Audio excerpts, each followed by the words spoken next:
तो आइए बच्चों स्टार्ट करते हैं अगला क्वेश्चन। अब हम देखते हैं अगला क्वेश्चन।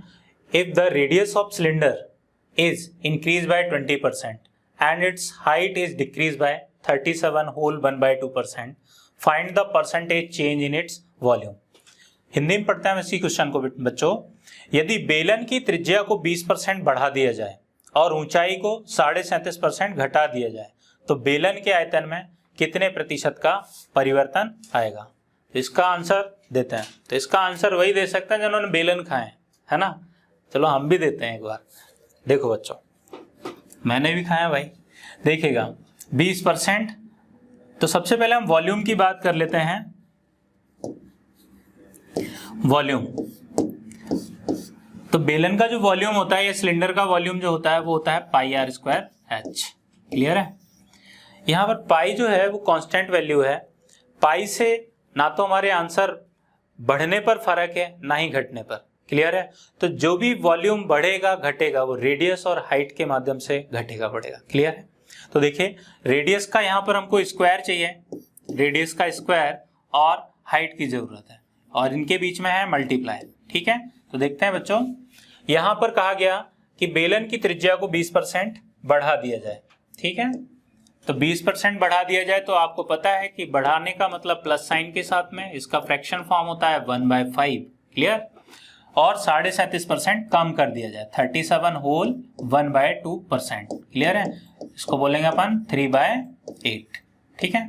देखिएगा, तो देखिए पहले जो हमारी रेडियस हुआ करती थी वो 5 हुआ करती थी। पहले जो हमारी रेडियस हुआ करती थी वो 5 हुआ करती थी और 5 का हमको लेना है यहाँ पर स्क्वायर, तो हो जाती है 25। क्लियर। और हाइट जो पहले हुआ करती थी वो 8 हुआ करती थी। तो इस तरीके से जो हमारा पहले वॉल्यूम निकला करता था 25 8 जा 200 आया करता था। क्लियर। अब लेकिन क्या हुआ कि 20% रेडियस बढ़ा दी जाए तो यहाँ पर अगर हम +1 करते हैं तो नई रेडियस हमारी हो जाती है 6 और 6 को अगर हम स्क्वायर के रूप में लेंगे तो ये हो जाता है 36। ठीक है। और हमारी जो नई हाइट हो जाती है वो 8 थी, 3 कम होकर हमारी कितनी हो जाती है यहाँ पर 5। तो ये हो जाता है हमारा 180। क्लियर है। तो मीन्स पहले वॉल्यूम हमारा 200 हुआ करता था, अब घटकर ये हमारा वॉल्यूम 180 हो गया। तो यहाँ पर वॉल्यूम हमारा बढ़ रहा है कि कम हो रहा है। तो आप देख रहे हैं बच्चों कि यहाँ पर हमारा वॉल्यूम जो है वो 20 कम हो रहा है। ठीक है। इसी को परसेंट के माध्यम से हम देखेंगे तो हम बोलेंगे कि 20% कम, इसको कैसे 20 की कमी होगी किस पर होगी बच्चों, 200 पर होगी। क्लियर। तो 100 पर कितनी। तो यहां पर जब हम सॉल्व करेंगे तो पाएंगे कि 10% हमारे वॉल्यूम में कमी हो गई। क्लियर है। तो हमारा आंसर जो है कि कितने प्रतिशत का परिवर्तन आने वाला है, तो आप आंसर देंगे 10% की कमी आने वाली है वॉल्यूम में। ठीक है। आइए नेक्स्ट क्वेश्चन देखते हैं।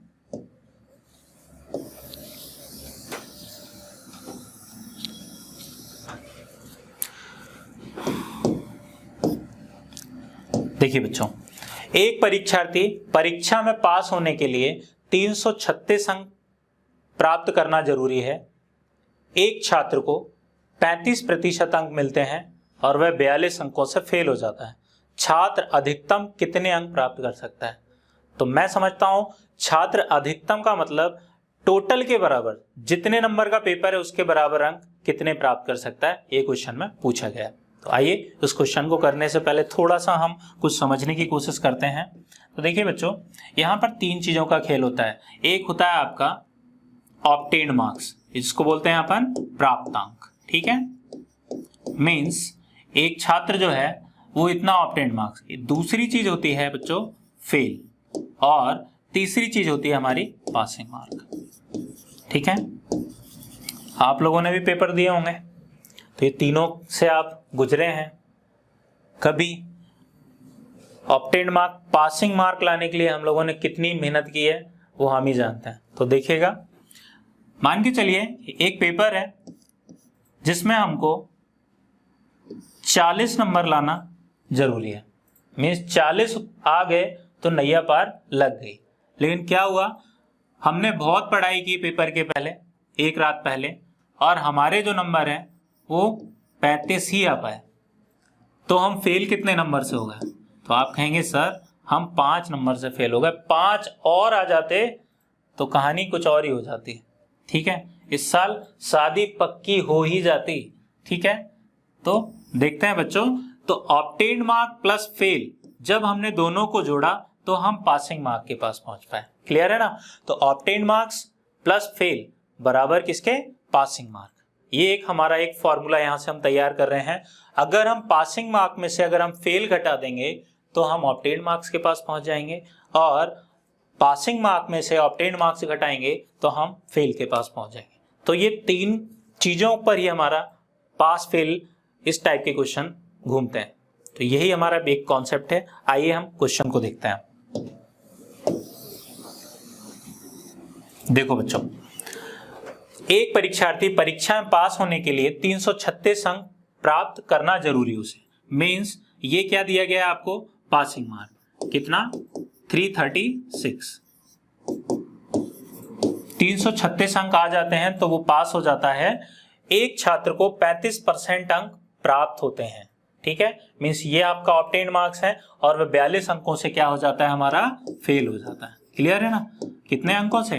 42 अंकों से। ठीक है, अगर हम पासिंग मार्क्स में से फेल को अगर हम घटा देते हैं तो हम क्या पाएंगे? हम ऑब्टेन्ड मार्क्स को प्राप्त करेंगे। क्लियर है ना बच्चों?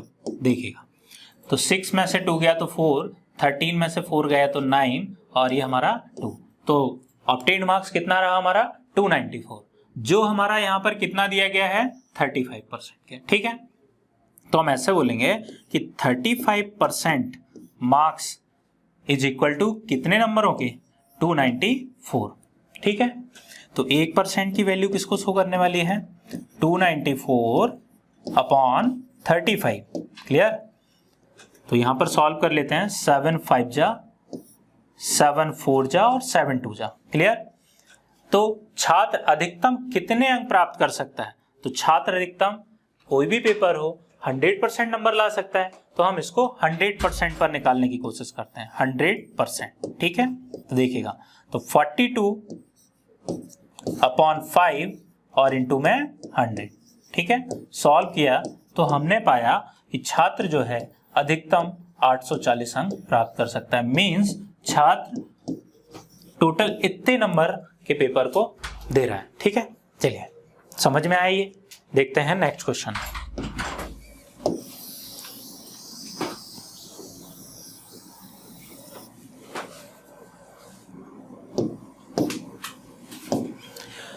बच्चों नेक्स्ट क्वेश्चन है हमारा इसी में से, इसी टाइप से सेकंड क्वेश्चन। जब रवि 25% अंक लाता है तो वह 210 अंकों से फेल हो जाता है, जबकि संदीप 55% अंक लाता है जो कि पास होने वाले न्यूनतम अंकों से 240 अंक ज्यादा ले आता है। इसका मतलब ये कि जो पासिंग मार्क चाहिए थे उससे 240 नंबर वो ज्यादा लेकर आ जाता है। तो उत्तीर्णता का प्रतिशत ज्ञात करें। तो आइए बच्चों, ये क्वेश्चन हमारा बहुत सारे एग्जामों में आ चुका है, तो आइए हम इसको समझते हैं बहुत ही आसान से शब्दों में। देखें, रवि पेपर देता है तो 25% अंक प्राप्त करता है। कितना? 25% अंक प्राप्त करता है। क्लियर? और वो 210 अंकों से क्या हो जाता है? फेल हो जाता है। मींस 210 और आ जाते तो रवि पास हो जाता। ठीक है, आइए देखते हैं। और संदीप की क्या कहानी है? संदीप कह रहा है कि 55% अंक लाता है। वो संदीप 55% अंक लाता है और 240 अंक पासिंग मार्क्स से ज्यादा लेकर आ जाता है। क्लियर? तो हम इस टाइप के क्वेश्चन को करने के लिए इस तरीके से लिखते हैं। तो आपसे ये पूछा गया कि पासिंग परसेंटेज ज्ञात कीजिए। तो देखो बच्चों, हम यहाँ पर क्या करते हैं, यहाँ पर एक बार पास हो रहा है, दूसरी बार ये फेल हो रहा है, तो यहाँ पर हम इनका डिफरेंस कर देते हैं और इन दोनों को हम प्लस करते हैं। तो यहाँ पर ये डिफरेंस आता है हमारा 30% के बराबर, और बच्चों ये आता है हमारा कितना? इसको प्लस करने पर 0, 5 और 4। ठीक है, यहाँ पर ये कंपैरिजन निकल रहा है कि 450 अंक शो कर रहे हैं कितने परसेंट को? 30% को। ठीक है ना? तो हम इसको इस तरीके से लिख लेते हैं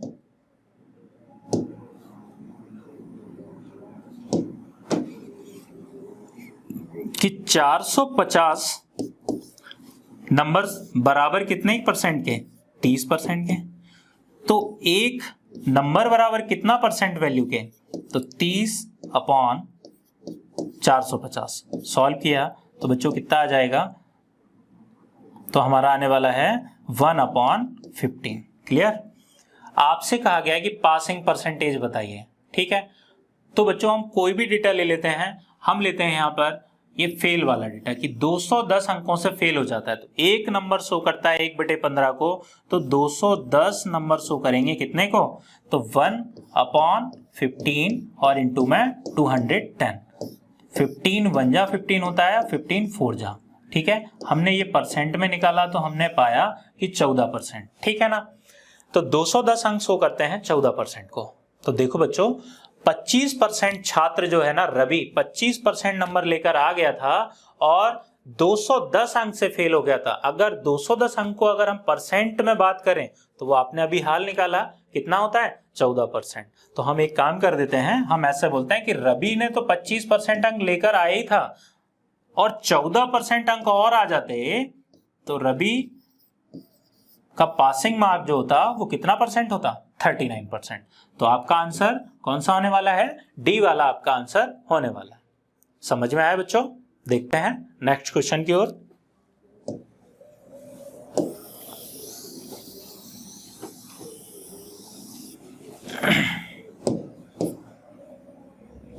देखिए, किसी पुस्तकालय में 20% किताब हिंदी और बची हुई किताबों का 50% अंग्रेजी तथा बची हुई किताबों का 30% फ्रेंच तथा बची हुई किताब 6300 धार्मिक किताबें हैं।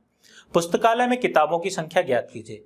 इन the library 20% of the books are in Hindi, 50% of the remaining are in English, 30% of the remaining are in French and rest 6300 books are in regional language.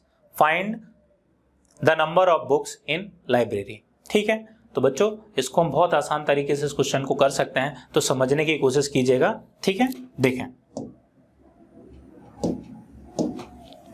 देखिए सब पूछा क्या आपसे कि पुस्तकालय में किताबों की संख्या कितनी थी। तो हम मान लेते हैं कि भाई लाइब्रेरी में जो बुक्स थी, लाइब्रेरी में जो टोटल बुक्स थी वो हम मान लेते हैं कि साहब x थी। टोटल कितनी बुक्स थी? x। ठीक है, x बुक्स थी। इसमें से कहा गया आपसे ये x बुक्स थी। ठीक है, आपसे कहा गया कि पुस्तकालय में की किताबों में 20% किताब किसकी है? हिंदी की। आगे लिखा हुआ बची हुई किताबों का। ठीक है, अगर बच्चों 20% किताब अगर हिंदी की हो जाएगी, अगर 20% किताब हिंदी की हो गई तो बाकी कितनी बची? तो 100 में से 20 हिंदी ले गई तो बाकी रिमेनिंग बचा हमारा 80%। क्लियर है ना? तो देखिएगा, तो हम बोलेंगे बची हुई किताबें हमारी 80% हो जाती हैं। नेक्स्ट, आगे कहा गया कि बची हुई किताबों का 50% इंग्लिश की हैं। ठीक है, बची हुई किताबों का 50% इंग्लिश की। फिर आगे लिखा हुआ है बची हुई किताबों का। ठीक है, तो 50% अगर इंग्लिश हो गई तो बाकी रिमेनिंग कितनी बची हमारी? 50।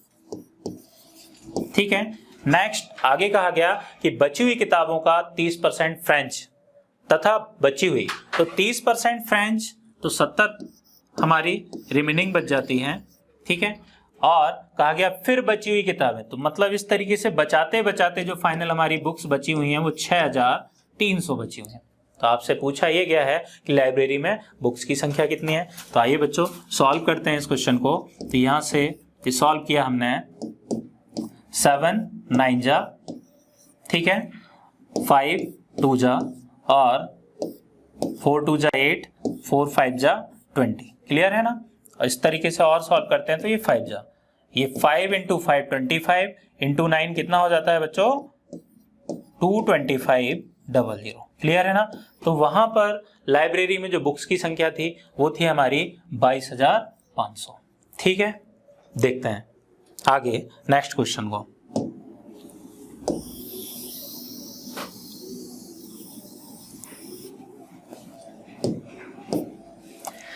सेम इसी टाइप से एक क्वेश्चन है हमारे सामने कि एक व्यक्ति अपनी राशि का 75% पहली बाजी में, शेष का 75% दूसरी बाजी में। समझते हैं बाजी? अभी आईपीएल चल रहा है, लोग बहुत बाजियां लगा रहे हैं, आपने लगाई कि नहीं लगाई? ठीक है, एमपीएल विराट कोहली बहुत ऐड कर रहा है। ठीक है, तो देखिए हम क्वेश्चन पे आते हैं। एक व्यक्ति अपनी राशि का 75% पहली बाजी में, शेष का 75% दूसरी बाजी में, शेष का 75% तीसरी बाजी में हार गया और केवल 2 रुपए लेकर अपने घर पहुंचा। उसकी प्रारंभिक राशि क्या थी? ठीक है, a person loses 75% of his money in the first bet, 75% of the remaining are in the second and the 75% of the remaining in the third bet and return home with 2 rupees only. His initial income was. ठीक है बच्चों, same उसी type से question है, हम बिल्कुल उसी तरीके से इस क्वेश्चन को करने वाले हैं। मान के चलते हैं कि उसके पास जो भी रुपया था इनिशियली वो था हमारा x रुपया। क्लियर है? इसमें से कहा यह गया आपसे कि एक व्यक्ति अपनी राशि का 75% पहली बाजी में हार गया। अगर 75% हार जाएगा, 75% अगर हार जाएगा तो 25% रिमेनिंग बचा होगा उसके पास, तो यहां लिखेंगे हम 25%।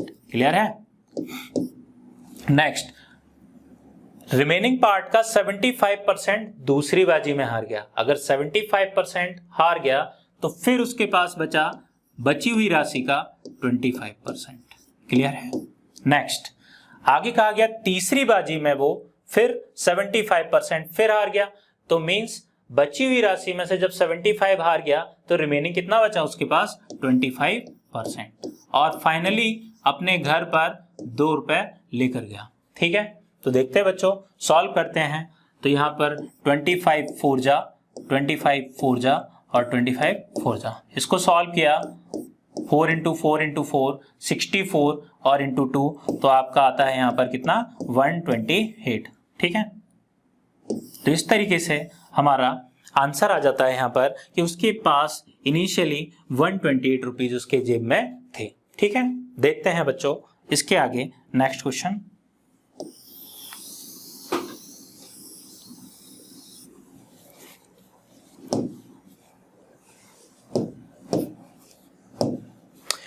एक व्यक्ति 8,550 रुपए की आय में से 5,700 रुपए खर्च कर देता है, व्यय कर देता है। यदि आय तथा व्यय में 19% तथा 13% वृद्धि हो जाए, यदि आय में 19% और खर्च में भी 13% की वृद्धि हो जाए तो बचत में प्रतिशत परिवर्तन ज्ञात करें। ठीक है, a man spend 5,700 out of his income of ₹8,550 if his income and expenditure are increased by 19% and 13%. Find the percentage change in saving. तो देखो बच्चों, इस क्वेश्चन को कैसे करना है अपन को समझें इस बात को। आपसे कहा गया कि एक व्यक्ति 8,550 रुपए की आय में से 5,700 खर्च कर देता है। तो यहाँ पर एक फॉर्मूला काम करने वाला है, इनकम एक्सपेंडिचर। अगर इनकम में से एक्सपेंडिचर माइनस कर देंगे तो क्या बचेगा? हमारा सेविंग। ठीक है, ये हमारा इनकम, ये हमारा एक्सपेंडिचर और ये हमारी सेविंग। क्लियर है बच्चों? तो देखिए हमारे पास 2 पार्ट गिवन है यहाँ पर कि 8,550 रुपए की आय में से, मींस कितना इनकम है यहाँ पर? 8,550। ठीक है, में से 5,700 रुपए खर्च कर देता है, 5,700 रुपए खर्च कर देता है। अगर हम बात करें यहाँ पर जो गिवन है कि हमें इनकम का पार्ट पता है, हमें एक्सपेंडिचर का पार्ट पता है। ठीक है, तो हम इसको एक रेशियो के फॉर्म में ले लेते हैं। ठीक है, और इसको हम आसान करने की कोशिश करते हैं। ठीक है, रेशियो मीन्स यहां से हमने जब सॉल्व किया तो यहां पाएंगे हम 19 चौको 76, 4 5 9 19 5 95। ठीक है, 19 तिया 57, ये 30 हो जाता है, 15 तिया 45 और 15 दूनी 30। इसका मतलब ये हो जाता है, अगर हम इसको आसान से शब्दों में समझें कि ये जो है ये व्यक्ति 3 रुपए कमाता है, 2 का खर्चा करता है और इस तरीके से ये 1 रुपए की क्या करता है यहाँ पर बचत करता है। तो हमने सबके पार्ट वाइज इसके बंटवारे कर दिए। तो हम इसको चेंज करते हैं, हम ऐसे बोल सकते हैं, जिस तरीके से हमने इसको छोटा कर दिया इसको हम इसी तरीके से 100 के फॉर्म में लेकर आते हैं। तो हम ऐसे बोल सकते हैं इसी चीज को, यही रेशियो रहेगा हमारा।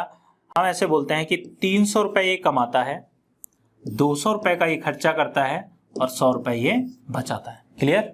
देखें आगे क्वेश्चन का क्या कहा गया है कि आय 19% बढ़ जाती है। ठीक है, अगर हम आय 19% बढ़ेगी तो 300 का 19%, ठीक है, इंक्रीजमेंट के साथ 300 का 19% कितना हो जाता है हमारा 57। ठीक है, कहा गया आपसे कि खर्च भी 13% बढ़ जाता है, तो 200 का 13% कितना 26 रुपए खर्च भी बढ़ जाता है।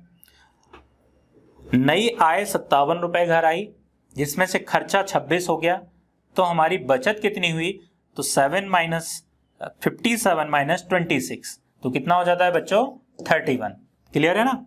इस तरीके से हमने यहां देखा कि सेविंग आई हमारी 31। तो आपसे पूछा है बचत में कितने प्रतिशत का परिवर्तन आया, तो ये भी बढ़ा है, ये हमारी एक्सपेंडिचर भी बढ़ी हुई है, तो निश्चित तौर पर सेविंग भी बढ़ने वाली है। तो सेविंग में कितनी बढ़त दिख रही है आपको 31, तो आप बोलेंगे कि हमारा 31 सेविंग बढ़ेगी किस सेविंग पर 100 पर, क्योंकि पहले हमारी सेविंग 100 रुपए आती थी, तो 100 पर कितना।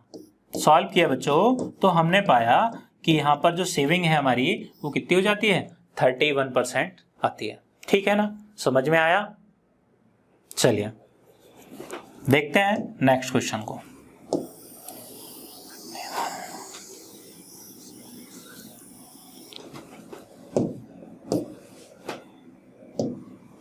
देखिए बच्चों, क्वेश्चन है आपके सामने, ये वेन डायग्राम बेस्ड क्वेश्चन है।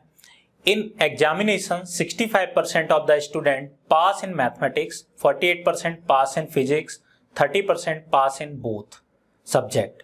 How much percent of student fail in both subject? ठीक है, एक परीक्षा में 65% छात्र गणित में पास हुए, 48% भौतिकी में पास हुए, 30% दोनों में पास हुए, तो कितने प्रतिशत छात्र दोनों में फेल हुए। तो बच्चों वेन डायग्राम बेस्ड क्वेश्चन आए तो आप थोड़ी सी कुछ बातें याद रखना, तो मैं आपको बता रहा हूं, ठीक है, फिर हम क्वेश्चन पे आते हैं। देखिएगा, पहली बात ये कि वेन डायग्राम हमेशा एक सा बनेगा। अगर हम पास का वेन डायग्राम बना रहे हैं तो सारे पास होंगे, पास वाले डेटा लेंगे हम। अगर हम फेल का डायग्राम बना रहे हैं तो पूरा फेल वाला डेटा बनेगा। क्लियर। इसके बाद यहां पर हम सबसे पहले कॉमन डेटा फिल करते हैं, सबसे पहले कॉमन डेटा फिल करते हैं। जैसे ये हमारा मैथ्स के पार्ट को दिखाएगा, चलो देखिएगा, ये वाला जो है ये वेन डायग्राम हमारा मैथ्स को दिखाने वाला है। ठीक है, दूसरा वेन डायग्राम जो है वो हमारा फिजिक्स को दिखाने वाला है। ठीक है, लेकिन ये जो ये वाला हिस्सा निकल के आता है, ये वाला हिस्सा, ये वाला, ये किसको दिखाने वाला है, तो ये वो हिस्से को दिखाने वाला है जो मैथ और फिजिक्स दोनों में पास होने वाले हैं। क्लियर। तो देखिएगा, हम बोलते हैं कि 65% छात्र गणित में, 48% फिजिक्स में और 30% दोनों में। दूसरी बात ये याद रखना है, हमको कॉमन डेटा सबसे पहले फिल करना है। तो 30% वो छात्र हैं जो दोनों में पास हुए हैं, तो हम ले लेते हैं यहां पर बच्चों 30%। ठीक है, 30% वो छात्र है जो दोनों सब्जेक्ट में पास है। अब कहा गया कि 65% फिजिक्स में, जब 65% फिजिक्स में पास है तो वो छात्र 30% छात्र इसमें ही तो शामिल है ना। तो 30% अगर हम यहां दे देंगे तो फिजिक्स में जो डेटा जा रहा है हमारा, सॉरी मैथ्स में जो डेटा जा रहा है वो हमारा 35% और आएगा यहां पर। तो 30 प्लस 35 मिलाकर कितना हो जाता है 65%। नेक्स्ट अगर बात करते हैं 48% छात्र फिजिक्स में पास हुए, तो 30% छात्र जो दोनों में पास हुए हैं वो फिजिक्स में भी तो शामिल होंगे ना। देखिए 30 ये हो गया, 18% ये हो गया। क्लियर। तो इस तरीके से हमने यहाँ पर 30 प्लस 18 48%। क्लियर है। तो कितने प्रतिशत छात्र दोनों में फेल हो गए। सबसे पहले हम ये देखें कि भाई पास कितने हुए हैं, कुल मिलाकर टोटल पास छात्र कितने हैं। तो आप बोलेंगे सर 35% वो छात्र हैं जो केवल मैथ्स में पास हुए हैं। ठीक है, 30% वो छात्र हैं जो मैथ और फिजिक्स दोनों में पास हुए हैं, और 18% वो छात्र हैं जो फिजिक्स में पास हुए हैं। ठीक है, अगर इनका टोटल कर लें हम तो देखते हैं हम 8 5 13 437 प्लस 1 83। 83% यहाँ पर बच्चे पास हुए हैं। अगर 83% पास हैं तो आपको बताया ना परसेंटेज में कोई भी चीज को हम किस पर आंकते हैं, 100 पर आंकने वाले हैं। तो फिर 100 में से अगर हम 83 को घटा देंगे तो बच्चों कितना आने वाला है, बताइए जल्दी से, 17%। तो आपका आंसर कितना होने वाला है, 17%। क्लियर। देखिए